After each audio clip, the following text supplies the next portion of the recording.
Isang pinagpalang araw sa inyong lahat.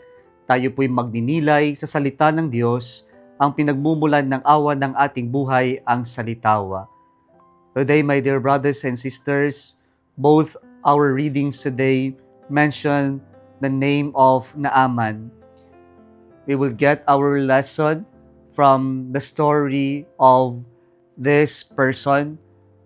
Naaman was a mighty, valiant army commander of the King of Arab in Syria, at mataas ang tingin sa kanya ng kanyang hari sapagkat marami siyang naipanalong laban para sa kanilang bayan, para sa kanyang country.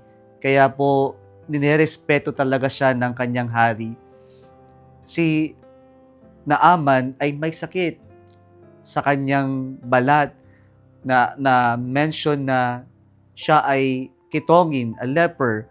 Pero marami ay magsasabi na ito'y virulent na skin disease lamang. Kasi napahihintulutan pa rin siyang makihalubilo sa kanyang mga tao.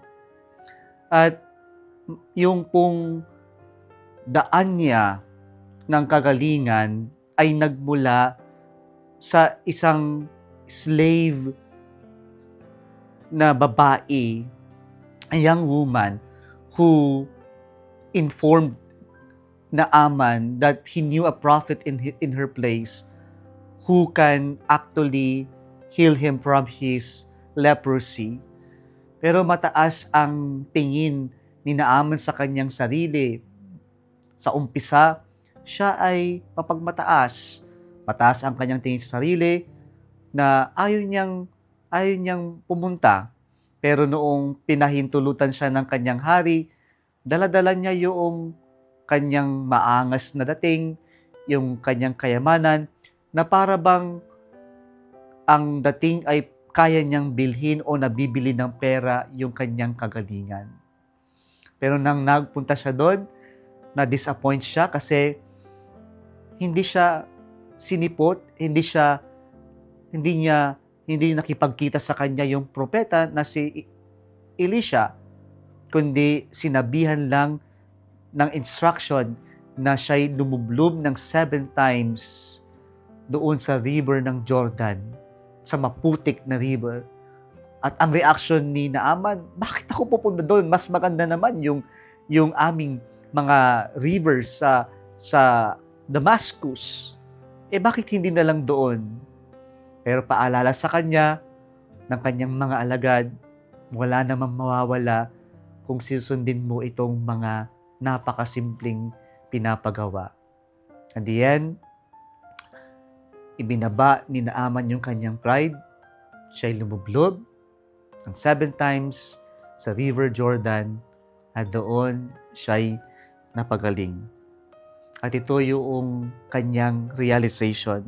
At the end of our first reading, sabi niya, "Now I know that there is no God in all the earth except in Israel." He encountered the Lord in his life when he humbled himself, submitted himself in humility, and obeyed the Lord.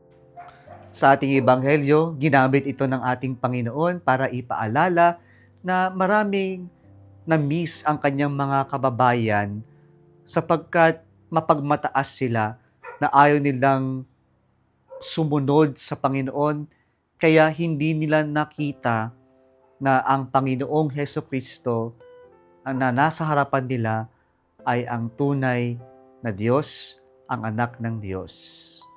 Mga kapatid, we miss a lot of things in our lives, beautiful things in our lives.